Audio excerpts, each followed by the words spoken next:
Let me describe a life that looks pretty good on paper. You have a stable job, your bills are paid, you're not stressed every time your card gets declined, you can afford vacations, nothing crazy but decent ones, maybe a nice apartment, maybe a reliable car. You're not rich, but you're comfortable, and that's exactly the problem. Because if you're being honest with yourself, nothing is really changing year to year. Your income goes up a little, your expenses quietly follow, your savings grow, but your freedom doesn't.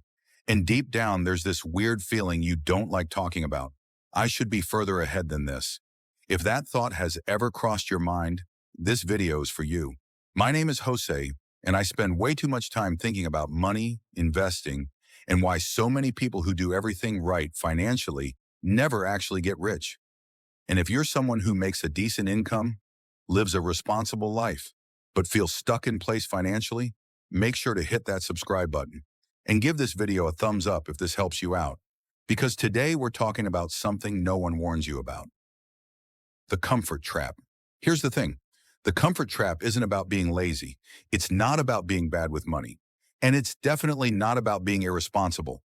In fact, it mostly affects responsible people. The comfort trap is what happens when your life is good enough that change feels unnecessary, but not good enough to create real freedom.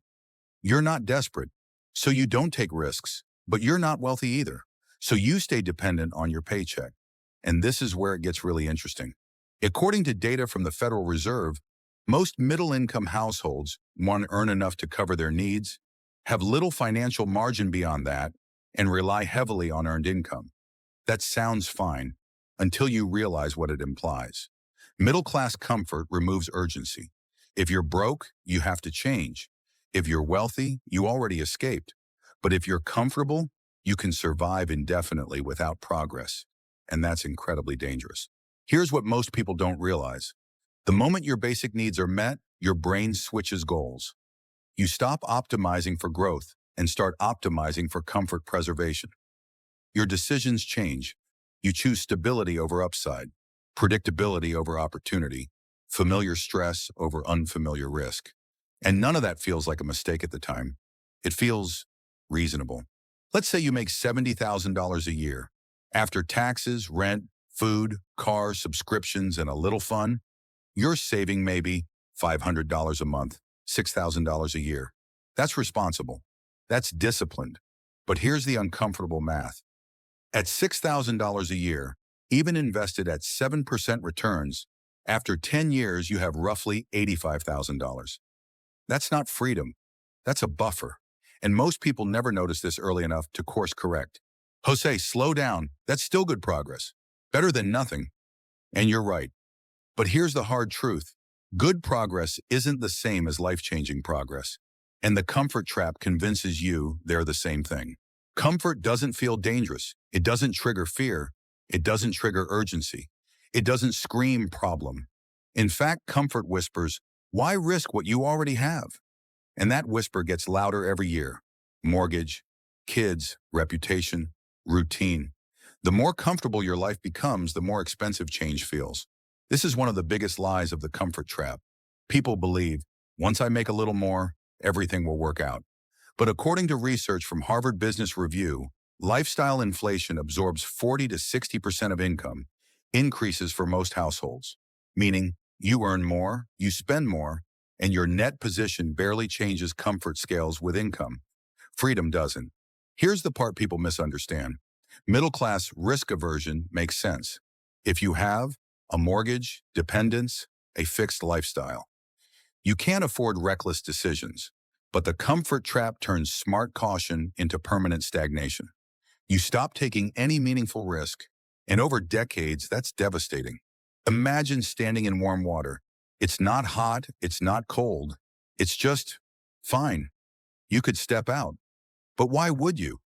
Meanwhile, the water level rises slowly, not enough to panic, not enough to notice, until one day you realize you can't move anymore. That's comfort. According to a study by Fidelity, households that aggressively invest earlier, even modest amounts, end up with 2 to 3 times more wealth than those who prioritize safety and comfort. Not because they were smarter, but because they acted before comfort hardened into identity. This is where it gets really interesting. Comfort doesn't just shape behavior, it shapes identity. People start saying, I'm just not a risk taker. I value stability. I'm realistic. And once it becomes identity, change feels like betrayal, not of logic, of self. Here's the brutal timeline. In your 20s, comfort feels temporary. In your 30s, comfort feels earned. In your 40s, comfort feels fragile. By the time discomfort returns, time is no longer on your side. And that's when regret shows up. Let's talk solutions. Step 1. Define enough. Comfort becomes a trap when there's no ceiling. Decide, how much cash is enough? How much stability is enough? Anything beyond that should fuel growth. Step 2. Redirect increases. Every raise should follow a rule. At least 50% goes toward growth, not lifestyle. Automate this. Remove emotion. Step 3. Introduce controlled discomfort. Growth requires discomfort, but controlled. Examples: investing despite volatility, learning skills that feel awkward, saying no to upgrades. Discomfort is the signal you're still alive financially. Step 4. Think in multiples, not increments. Comfort thinks in raises. Wealth thinks in leverage. Ask, how could this double? Not, how can this be safer? Look, comfort isn't evil, but unchecked comfort is a slow financial sedative. It keeps you calm while time does the real damage. The goal isn't to suffer. The goal is to never confuse comfort with progress. Because the people who escape the middle class don't do it by being reckless. They do it by refusing to let comfort make decisions for them. If this video hit a little too close to home, hit like, subscribe for more honest money conversations, and I'll see you in the next one. Because understanding money isn't about feeling safe. It's about building a future that doesn't depend on staying comfortable forever.